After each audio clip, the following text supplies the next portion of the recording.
Okay, welcome to another episode of the All Things Endurance podcast powered by USCA. I'm your host, Rick Prince, and I'm excited to have as a guest on our show today, Rachel Laymon. Rachel is a running coach, an ultra running coach, registered dietitian, certified personal trainer. She's got a lot of credentials. And the reason I'm so excited to have Rachel on is a lot of the questions that we get here at USCA pertain to the business side.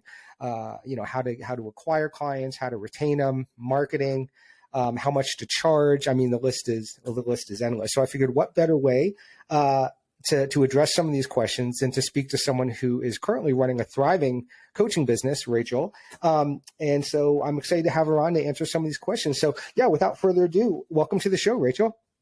Thank you. I am thrilled to be here. Totally honored. Awesome. Well, I'm excited to chat with you about this. So before we get started into some of the meat and potatoes questions, I think it might be helpful for some of the listeners to understand sort of what's your background, education, sport background, coaching background, if you might be able to provide some of the highlights there. Yeah, definitely. You mentioned a couple things about my background, but I'll delve in a little bit more.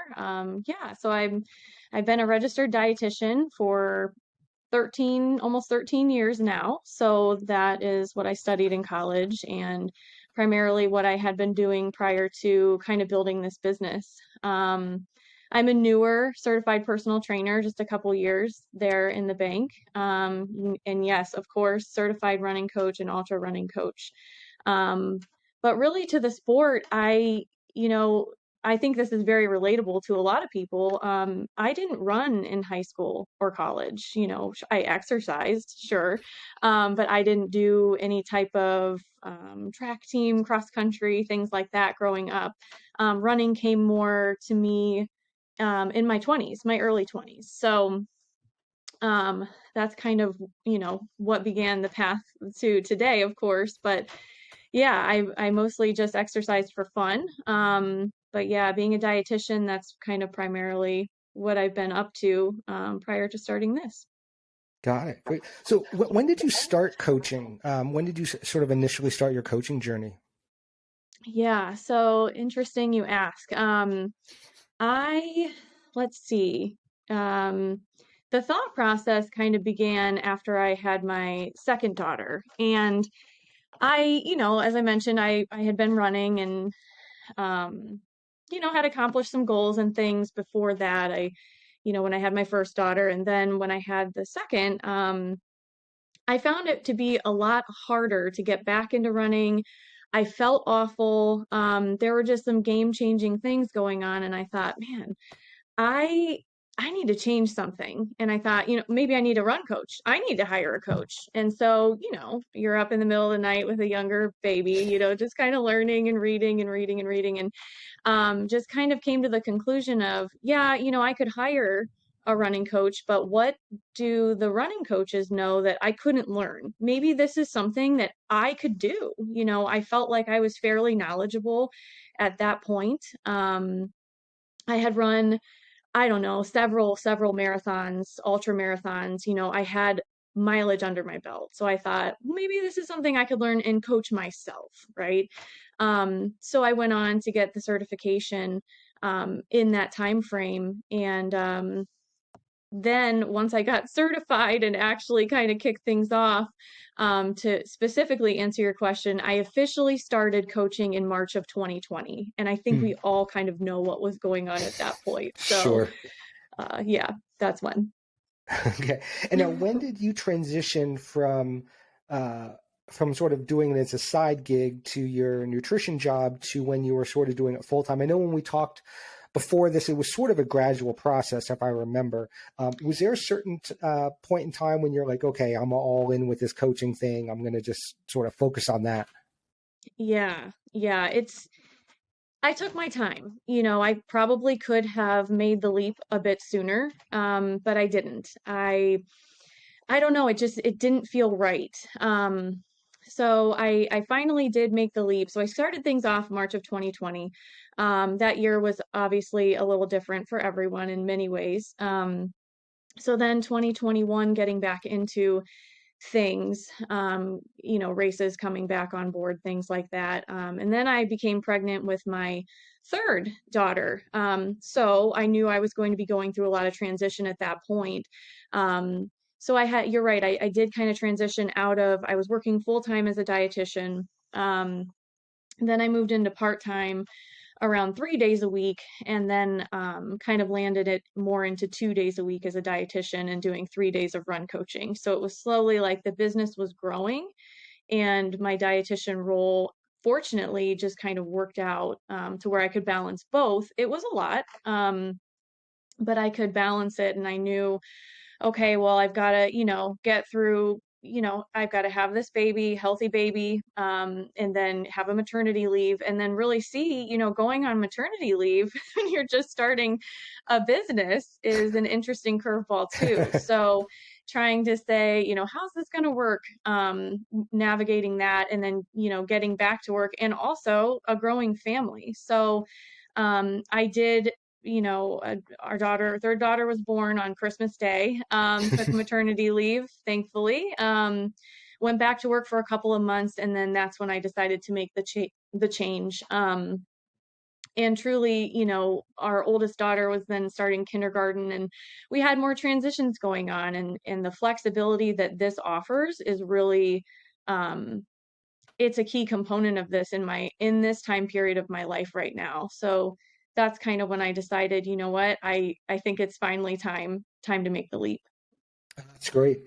Now, was it scary? Because I think a lot of coaches, a lot of people that, go to venture off on their own, everyone has a different, risk tolerance, I guess is maybe the best way to put it. When I started USCA, it was very much a side gig. I was working full time as a personal trainer. And then it just gradually grew. And then kind of similar to you, we had our son, we were living in New York City at the time, and we decided, okay, we didn't want to stay here. We decided to move out to Colorado, but it was kind of like, okay, I got to go all in with this, and hope that it works out. And I remember sort of being like 50% excited with the whole opportunity and what it can be. And the other 50%, to be honest, completely terrified. I'm like, oh God, what if this doesn't work out? I'm no longer in my comfort zone. I'm in Colorado. I have a newborn, so I say that because did you feel any of that when you went sort of full time as well? Like, okay, you kind of cut off the registered dietitian thing. I'm going to focus on that. Was there any bit of fear involved in that for you? Oh yeah, big time. Okay.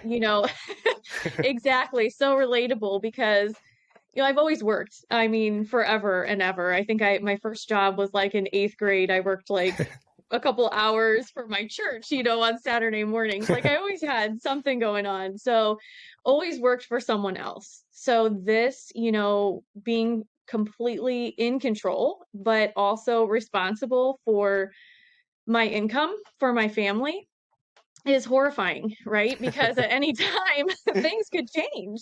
Yeah. I'm always very used to working for someone else, and Yeah. receiving that paycheck. So yeah, it definitely, it was very scary. And I think that probably did prolong the leap for me to really make that change. Yeah, very relatable, very scary for Yeah. sure. For sure. Well, obviously, you made the right decision. You're running a thriving practice. So how many active running athletes do you currently have on your roster? I think as of today, I think I've got 54. It's amazing. And That's then great. I've got over 20 or a couple dozen within group training and just other plans that I've offered over time. So a good amount, that's for sure. Yeah, Yeah. Yeah. Well, congratulations. That's incredible. thank Um, you. so going back to the sort of business side of things, and this is something, I sort of experienced with the USCA and certainly still do. Um, as the business grows or is growing, I experience sort of pain points. Some days I feel like I experience pain points on a daily basis. But certainly there are sort of snags that come along, with growth, whether it be, okay, I need to add another head count. I need to figure out a way how to streamline this better. I don't have the time for this because you're wearing, every single hat. You're marketing, you're, doing the coaching, you're all these things. So along the coaching journey that you've had, have there been any, again, there's always challenges, but has there been any sort of specific pain points and challenges that you've run into as your coaching business has grown? Yeah, absolutely. Gosh, yeah, a good handful of them because you're one person. There's only so many hours in the day. You're flooded with ideas. You have all these different avenues, like you said, all these hats you have to wear, right? So you have like the marketing, the social media. You are the coach. You're responsible to, get back to your athletes and make enough time for them. When race season starts firing up, it gets hot in the summer. I mean, we're cooking. We are busy, so we're always talking, we're having meetings. And then I have these ideas like I want to grow these programs. I want to try something different. Or I want to try a new program, and then you think, man, this is tough. When am I going to make the time to do this stuff? I want to do it so bad. So you feel a little held back at points because I don't know if you're like me, you want to do everything today. I just want to get everything done all the time, Sure. and be ahead, right? Who doesn't want to Yeah. feel like they're ahead of the game? So yeah, definitely some pain points there, but I think it's also you can always get positive things out of the struggles and the pain points. You learn, oh, I should have gone about it this way, or I should have, in hindsight, I wish I would have known that or tried this program first. So oh, absolutely. And things have certainly evolved since day one. I mean, the offerings are different. Just what's available to the athlete is different. So that kind of came with leaving the dietitian part-time gig. Allowing that time to open up has allowed me to now expand on my dietitian services, on my strength services. So, even though, yeah, the days are short, they go really fast, through the pain points and kind of just being patient and waiting it out. Now we're kind of, sitting in a spot where, man, I've been thinking about doing these things that I'm doing for a long time. So it's That's it's great. exciting too. Yeah. That's great. So again, for new coaches out there, or for aspiring coaches, kind of what you were talking about with the different pain points, are there any mistakes or things that if you had to do it all again, if you were starting today from scratch, are there any things that you would say, even though we learn from our mistakes, right? And sometimes they're just a necessary function. Is there anything you say, okay, I definitely don't want to do that again, or I definitely would not do that again? Gosh, I'm trying to think if there is.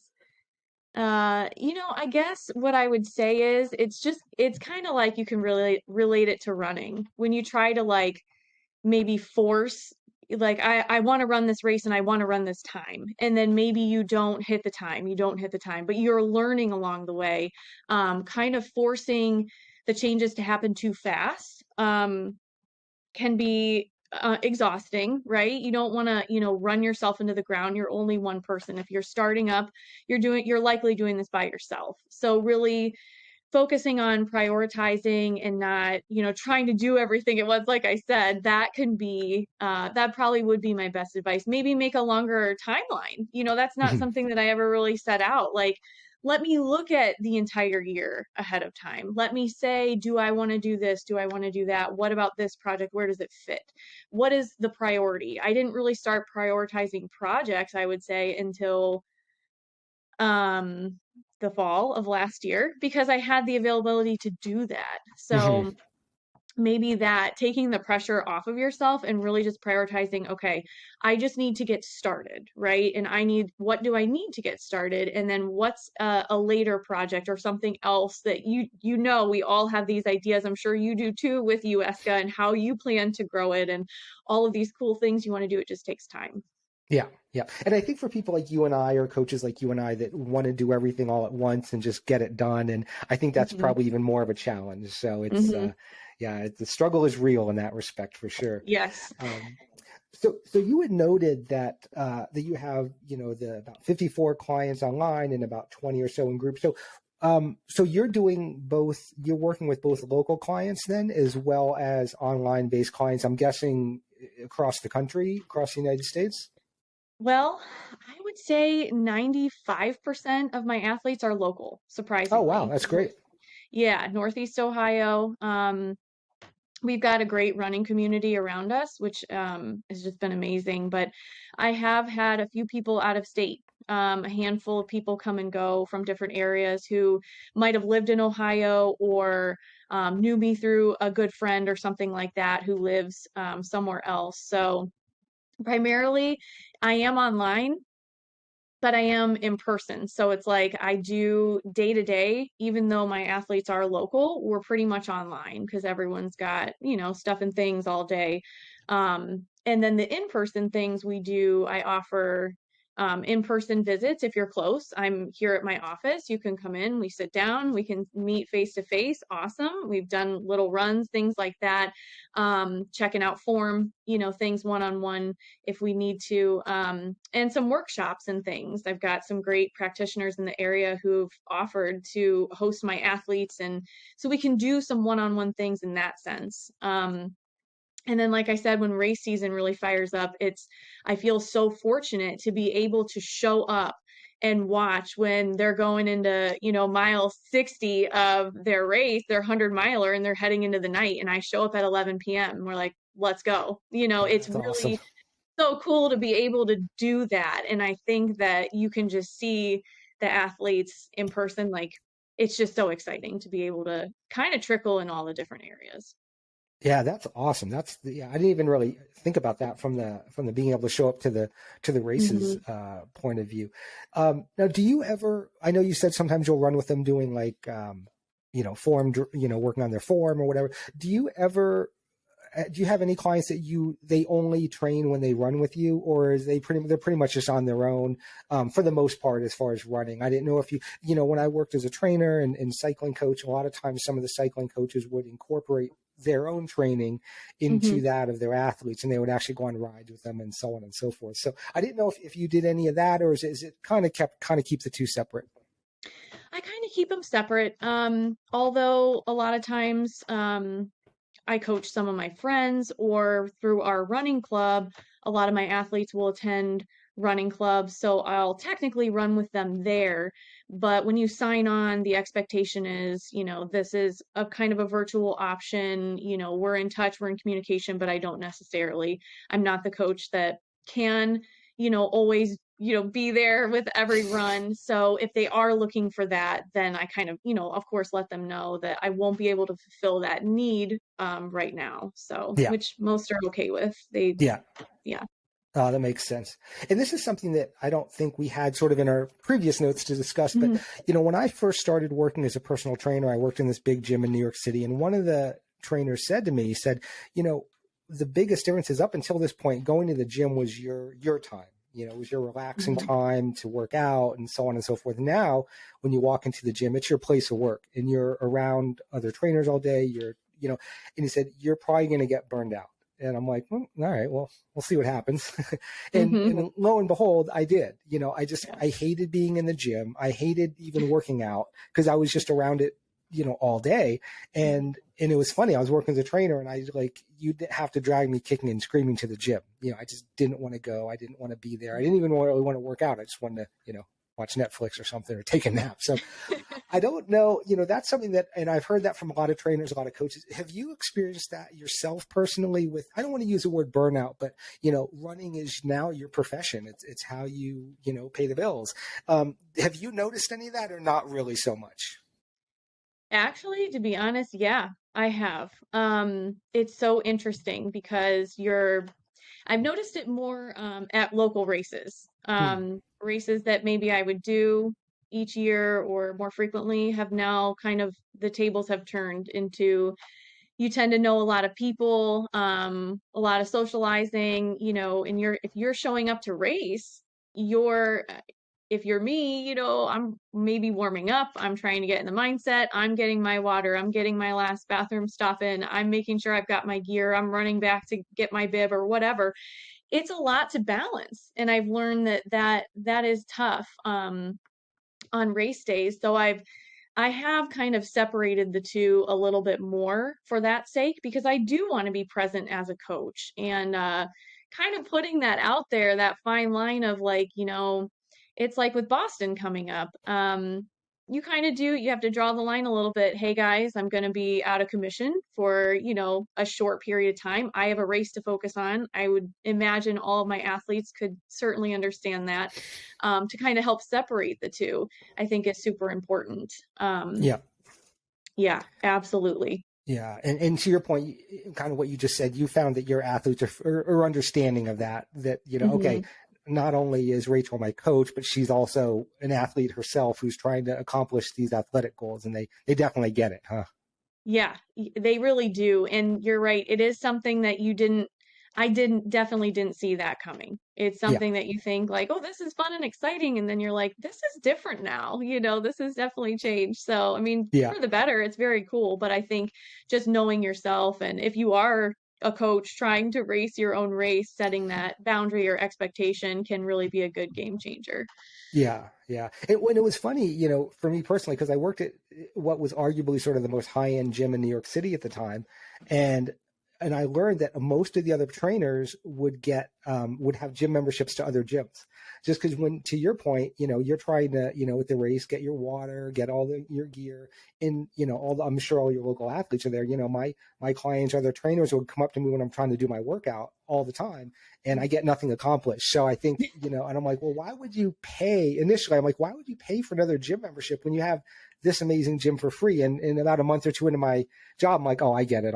So I got a gym membership as well. So it's, yeah, it makes complete sense. And it certainly wasn't anything that, I was really even ever thought about, the whole, what used to be your relaxing time is now your job. So it was definitely eye opening.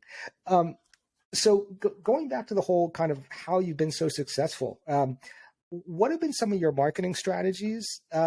And I'm sure that's changed. Maybe now it's more word of mouth that you have such a big client roster. But what have been your primary marketing strategies? Maybe at the different timelines, the beginning, maybe midway through, and sort of where you're at now. Yeah. This is a great question. Because when I think about that, I'm like, wow, what have I done for marketing, knowingly or unknowingly? At first, like I said, when I kicked off, the whole world changed. Everything was closing down. But runners still wanted to run. And I'm thinking, wow, I'm still having people sign on because we're thinking, if these races get bumped to the fall, we can still do them. Things Sure. are supposedly shut down for a couple weeks, then a month, then this, then that. Things evolved and changed. But so I think initially, unknowingly, my marketing was, I put this platform out here, myself on a platform, and just started to get to know people. I started working with, because of COVID, I started working with, I've always been great friends with our local running club, Nicole, one of my great friends. So we kind of worked together, and then we kind of all came together with our local running store, Second Soul in Akron. We came together with local race directors, races, physical therapists, Orange Theory Fitness, yoga studios. Like we all band together and we built what was called the Akron Running Project.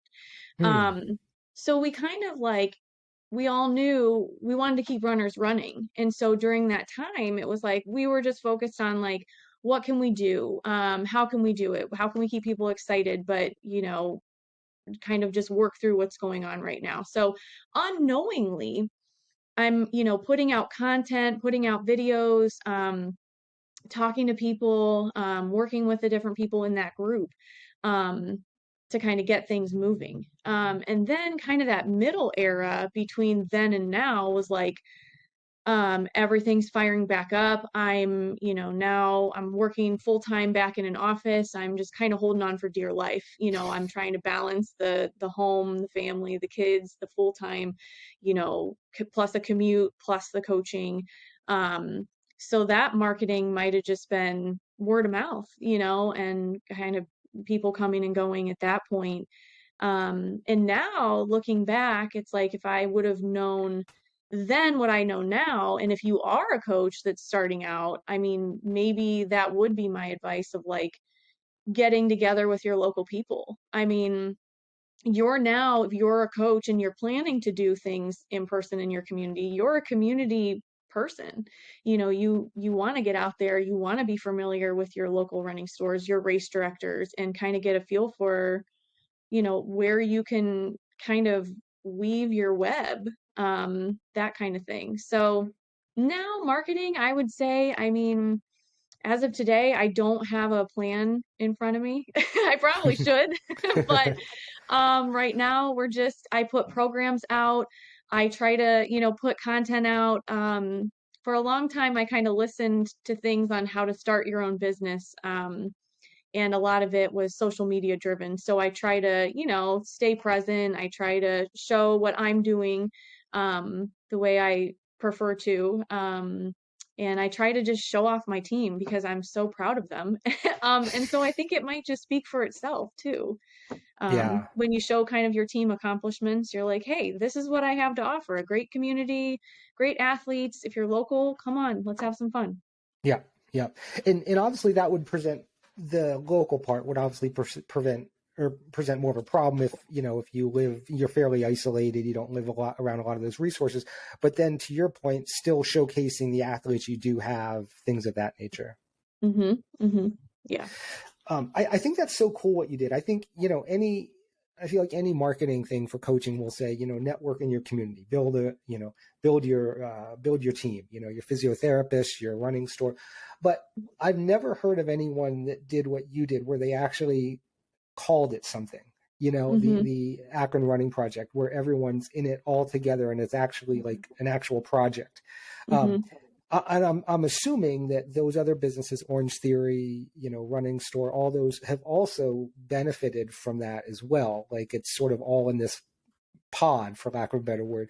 Would you say that they've, the uptick in business that you saw from those collaborations, they also saw as well? Yeah, I would say so. We all kind of heard different feedback at one point or other of, oh, I watched the videos you guys made, or I did those workouts that you posted on the Akron Running Project. I think we all found it to be beneficial in different ways. We found ourselves as business owners looking, striving to connect with people along the way, and this is a way to do it. Runners were looking for anything to latch onto at that point. So I think it just kind of kept us involved and really forced everyone. I mean, I think that era kind of forced everything to change anyway, but to kind of make a change and do something different. And yeah, I definitely think it kept our community going in a way that wouldn't have happened at all. So it is really cool to reflect on that Yeah, time. that sounds incredible. That sounds really awesome. So obviously, as a coach, there, as you hear all the time in the business world, it costs a lot more money to acquire a client than it does to retain one. But I feel like coaching, personal training, that whole industry, it's a little bit different, right? Because especially with coaching, you might have someone trying to train for Boston. That's their bucket list goal. And then after that, they're done. Perhaps no. Hmm. But because I feel like, unfortunately, so many times in these coaching industries and personal training, if you don't retain a client, if you don't keep them for the rest of your life, it's viewed as a negative. And I don't think that's always the case. It's maybe someone just wanted to train for XYZ race and they're done. And that's it. Hmm. Another thing I think that a lot of new coaches don't understand is that these are relationships. They really are, right? Hmm. And just like personal relationships, sometimes they don't always work out, right? Like maybe Hmm. it's a personality difference, maybe it's just whatever. So I've always felt like retention is not necessarily the best metric, is if someone's a good coach or not. Hmm. But that being said, retention is important to some degree. Hmm. So which kind of brings me up to my next topic. How do you retain clients? Like, do you make a concerted effort for that? Let's say I'm working with you and my goal is, Boston, to keep me with you, or is that something that just sort of organically happens? Or so I guess maybe that's a long-winded way of saying, do you have any specific retention strategies that you use with your athletes? Yeah, well, this is a great question. Because I remember when I first started coaching, and I remember when the first athlete dropped off, and I thought, oh no, did I do something wrong? And then you start to think like it's just so unrealistic to expect anyone to do anything year round all the time. Sure. So, with retention, I initially started this with just one-on-one coaching. Really, nothing else was offered, just that, just individualized plans. And then we kind of evolved into different things. I offer different programs, different ways of coaching to kind of to help with situations like that. Sometimes that's what the athlete might be looking for. They just want a plan. They don't want or maybe need the frills of coaching at that very point in time. or they've hit their big goal. Like you mentioned, they've gone to Boston and now what? Maybe they want a little coaching, but they're like, I really want to back off a little bit. So I have developed different programs in that sense. Um, Not necessarily with retention in mind, but that is something that would maybe retain an athlete who else may have left, otherwise because maybe they just didn't want the one-on-one coaching. But I think at the end of the day, when I really think about retention, it's when I think this comes so natural to coaches who are passionate about it, to passionate about coaching and working with people. You are unknowingly, usually just as you work through anything, you're going through your athletes' runs, you're having meetings with them, you're building a relationship with that athlete, professional, maybe a little bit of a friendship, just over time. And I think that if, like you said, if the personalities are there, it's a good connection, it's a good fit with the coach and athlete. That at the end of the day, in hindsight, I think that's your biggest retention factor is, building those relationships. And I think, like I said, you naturally kind of do that because you care. You care about what you do. You care about your business. You care about your athletes. It just kind of comes naturally to you at that point. Yeah, yeah. No, those are great points. I would agree. It's funny, when I first got into the fitness management, like managing personal trainers and general manager, I always thought, the thing that people would get in trouble for would be like big ticket items, right? Like, I don't know, they punch someone in the face or something like that. But it was always the basics of any job. It was showing up on time, returning emails, returning phone calls, writing programs when you're supposed to. And unfortunately, I think for so many, not coaches per se, well, I'm sure some coaches, the standard of that has gone down. Just is maybe just as a whole. So I found that, to your point, being professional, you know, doing what you say you're going to do, Mm-hmm. being nice, all these things like that, they all matter. And I think a lot of people sort of, don't even think about that because that's just who they are. But Mm-hmm. like my wife, for example, she had a friend who was trying to hire a triathlon coach, and so we gave this person a few different names, and none of them called them back, none. Ugh. And I'm like, this is like, it's kind of like, here, take my money, and no one's taking it. It's very bizarre to me. Like, you would hang Mm-hmm. out your shingle and say, hey, I'm a triathlon coach, and never return phone calls. So Mm-hmm. I agree. I think just being a professional, being nice, and just doing a great job I agree. I think that's probably the best retention strategy. Oh, absolutely. And you're so right. Because as a business owner, you start working with other businesses and then you realize that exact thing, the ones that are delayed in communication, they don't reply, Yeah. or you're looking for something and you're excited about it. You're hoping to hear back as soon as possible. So the good communication, yes, it's essential. And really actually like listening to what your athlete is saying and probably what they're not saying too, to really, I Yeah. mean, spending the time. Could I just throw in plans and just kind of shuffle around? Sure, but would my retention rate be as high? No, yeah, you do. You have to have a lot of different pieces to that puzzle, and that's a great example to kind of think about when it comes to this. Yeah, for sure. For sure. So the next thing I wanted to talk about, and this is another question we get a lot at USCA, is pricing. And while you certainly don't have to tell me what price you charge, I think it's interesting because a lot of people train remotely, so there's no benchmark per se, right? Like they could be Hmm. training, clients in the U.S. or maybe internationally. As someone who trains mostly local clients or local athletes, how much of that influences, okay, this is what the market will bear. I live in Akron. This is about what the fees are, Hmm. versus, because I feel like a lot of coaches often have this struggle, like, okay, I live here. The average coach charges XYZ, but I feel a lot more qualified than them. I feel like I should be charging, 2X, 3X, or whatever that.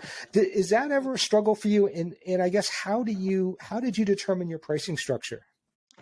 Oh, this was like one of the hardest things that yeah, I remember having so many conversations with different people, my family, my husband, my friends.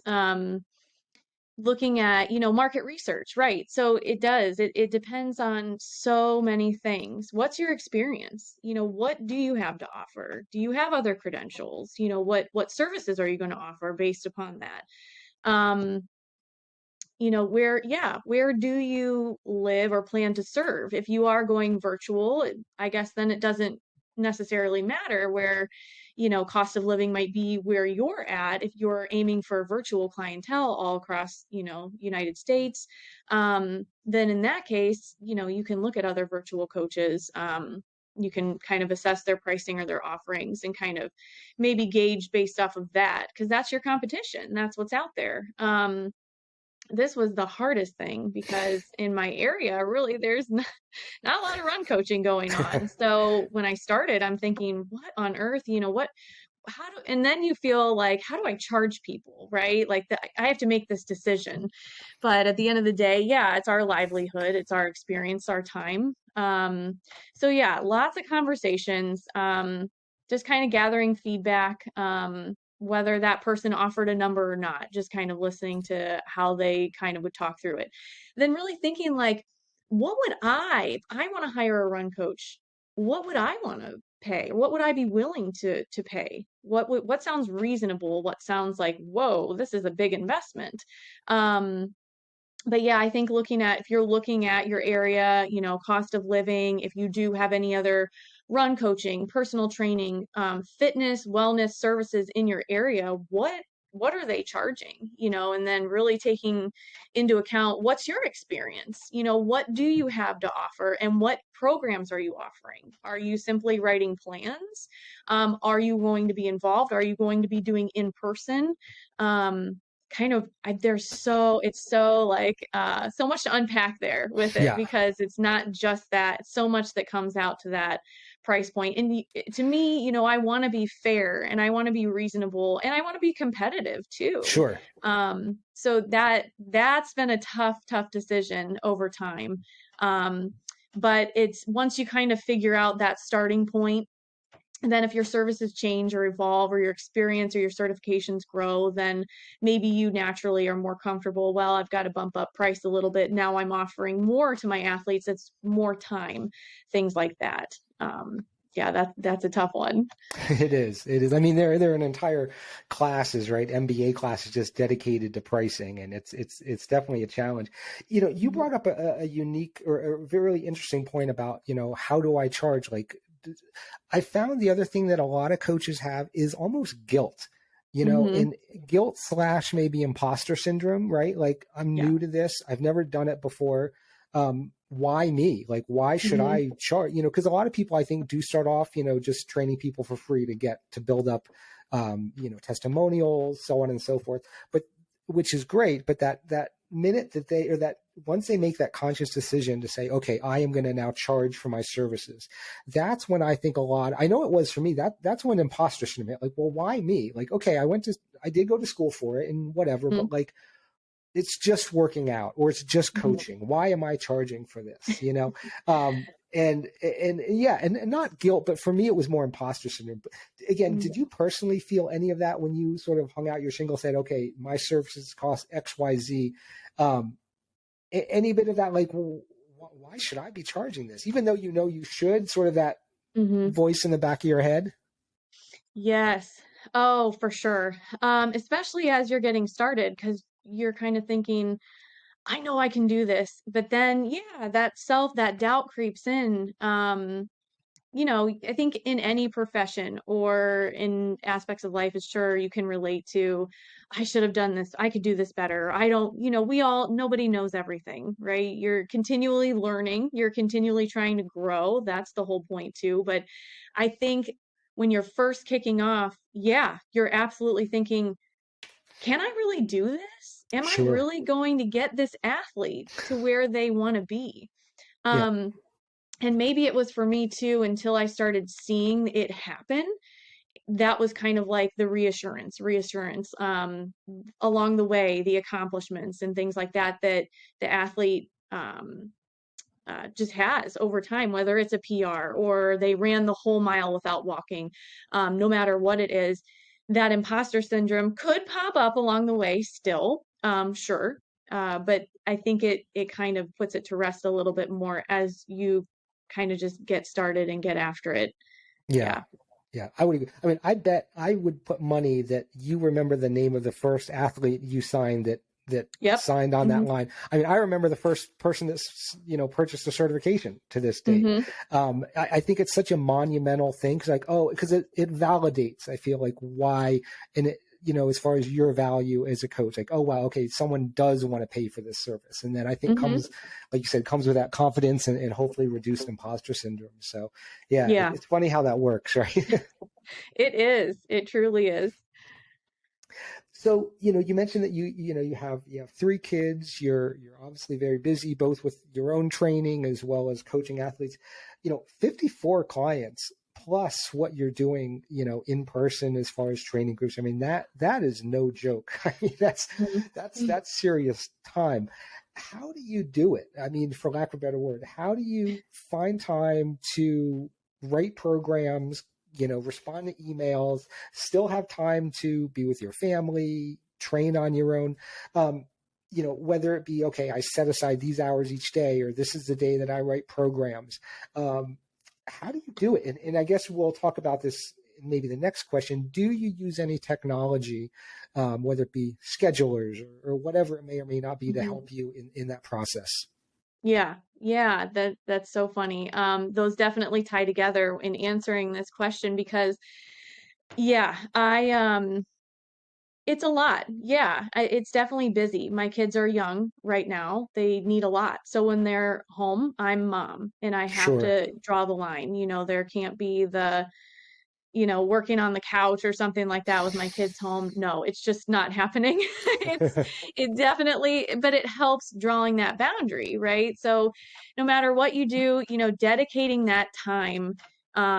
This is my specific work time. This is when I work. This is, when we've got this and this and this going on. I'm still, I can hold it up. I'm still a paper and pencil person. I've got Love it it. with me Me all the too. time. And the endless to-do list is great. I've got all the doctor's appointments, all the things going on in there.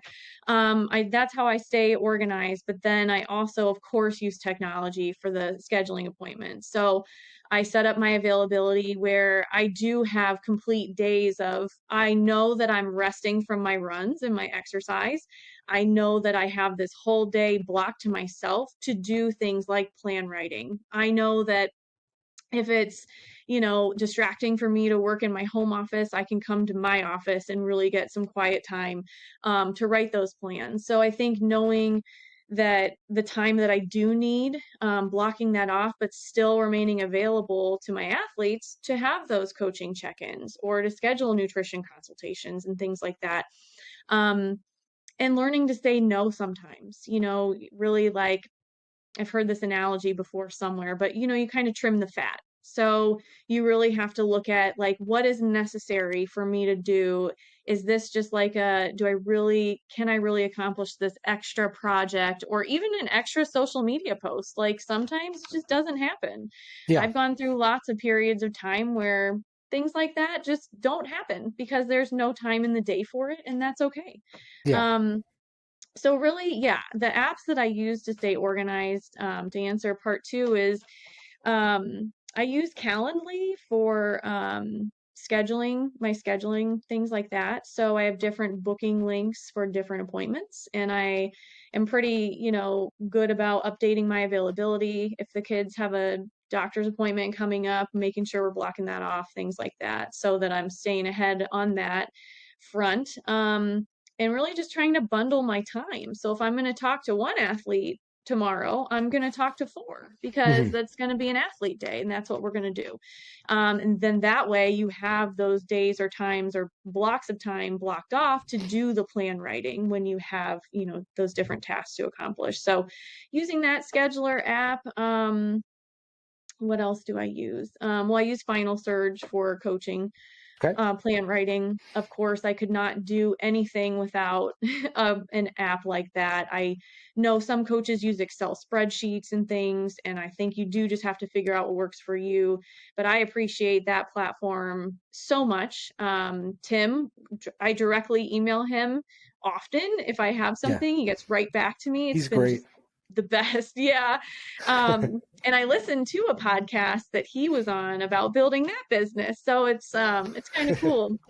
learning more about him. But that app really helps streamline communication. I was at a point I found myself with when I started coaching, it was like, hey, here's my phone number, let me know what you need. So then it kind of got a little sticky. It was like text messages, Instagram messages, Facebook Messenger, Final Surge, um, Calendly appointments, or whatever. It was like messages were flying. So it's really important, I think, knowing what I know now, we kind of reeled it in. I streamlined communication. I think I even had a Google phone number at one point. But just kind of learning, the boundary of, okay, where's the communication going to lie? How am I going to schedule my appointments based on what you offer? And how much time do I have available for that? So it's definitely something that takes time, just like when you're taking on any projects or learning something new, you kind of figure out where and when it fits into your life. Yeah. Yeah. No, that makes sense. That makes sense. So question for you. When you first started, and again, I know this is a challenge, I think, for a lot of new coaches and people in this space, they want to get going, right? They want to have that full roster like you do tomorrow. Yeah. And they're willing to do anything to get that first paying client. One of the things that I found, again, both in the fitness industry as well as coaching, people might come to them and say, hey, you know what, Rachel, I want to train with you. And my goal is a 600-mile running race. And let's say it's completely outside your scope of practice or bandwidth or knowledge, but you make the mistake and take them on anyway. I've seen that, in the personal training world, this happens a lot, right? Someone will say, I'm training for muscle hypertrophy or something, and they just don't know anything about that, but they'll take them on anyway. And inevitably it fails because they can't get the results for them. Mm-hmm.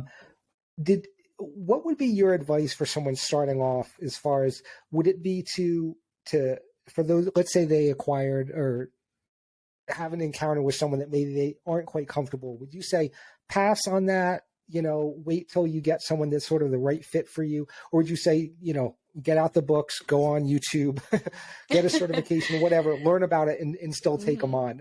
Didn't know if you had any advice there, because I feel like that's sort of a common scenario, because once you're in your position, right, like you have the luxury of saying, nah, that's not quite my fit. Go, work with Bob, because you already have a full roster. But for those new athletes, that's a big deal, getting that first, or, getting going. So any advice there? Yeah.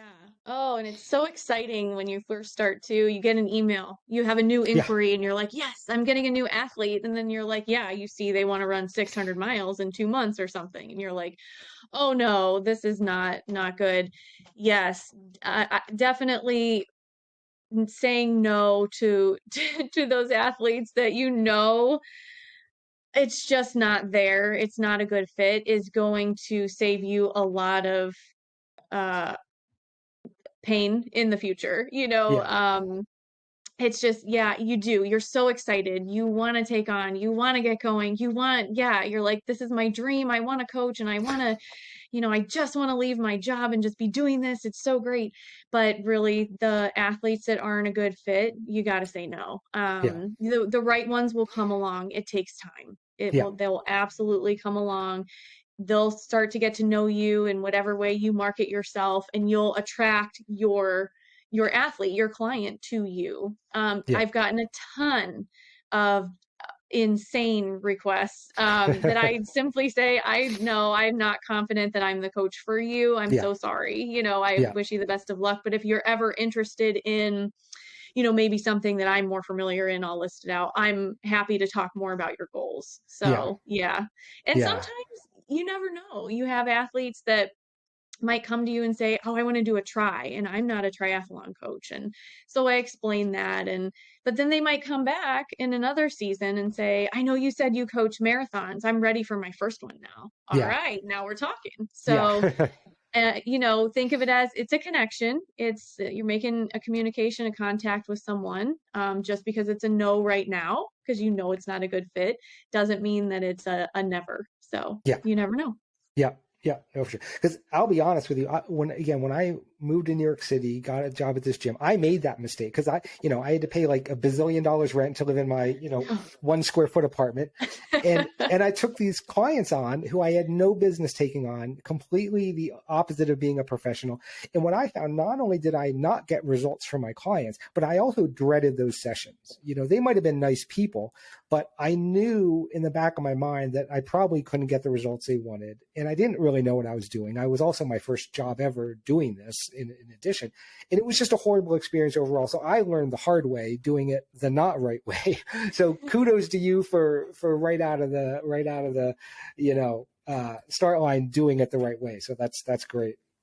Yeah, yeah. Definitely another tough one, another challenge. But It hey, you is. learn no matter what, You whether do. whichever way it goes.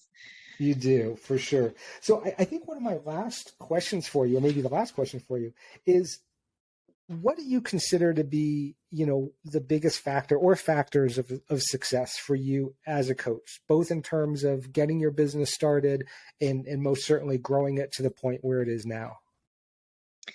Oh man. Yeah, the factors of success, which it's hard to think about because when I take a step back, it's like, wow, this has become successful, but it's hard to say that about yourself, I think, and kind of um give yourself the pat on the back that you might deserve. Because you kind of just put your head down and grind and you go after it, right? So Yeah. when I take a step back, I'm thinking, gosh, what would be my biggest factor to success might be, what I think for me it is I've I feel like the stars have aligned a little bit. As a dietitian, like I said, went to college and all that. Kind of being able to work with patients, clients, in tons of different settings. I've worked with brand new infants to elderly population over age 100. Wow. Kind of having that experience and being able to then tie it into what I love and a passion in this life of, I get to work with athletes. So I get to pull together this like previous, like it wasn't a coaching career per se, but counseling career, yeah, education. I get to pull that together and use those skills to help build relationships with my athletes. And I do think that that is probably my biggest factor to success, being able to feel confident that I can help in these areas that I specialize in by understanding and listening and communicating with the athlete to try to build those relationships, because at the end of the day, that's really what it's all about. And like we kind of talked about earlier, it kind of just comes naturally when you really are passionate about something. I do think that that is probably one of the biggest factors I would consider that contributed to the success of my business at this point. Yeah, no, that makes sense. That makes total sense. Just that comfort level that you had going into it with sort of a not exact same thing, but sort of the exact same thing. Yeah, yeah, kind of plugging it together. I know how to coach people. I know how to get people to their goals. And now it's a matter of like, how do I build a business and kind of tie them together? So, yeah, that's been maybe I would say that's the biggest factor. Awesome. Well, thank you so much for your time. And this is something I probably should have said at the beginning. Rachel's website is Run Well, Be Well. That's her coaching business, and we'll have that URL. We'll have that on the end screen here as well. So, well, thank you so much, Rachel, for this. This has been awesome. I mean, I certainly got a lot out of this, and I'm sure certainly those that are aspiring to be coaches, and even those that are coaches looking to grow their business will get a lot of it as well. So we'll hopefully do this again sometime as you ramp up to your 100th client. We'll we'll go do this again. So thank you so much for your time today. This has been great. Thank you so much. I totally appreciate it. It was great getting to take some time and talk about this stuff. Thank you so much. You got it. Thanks so much, Rachel.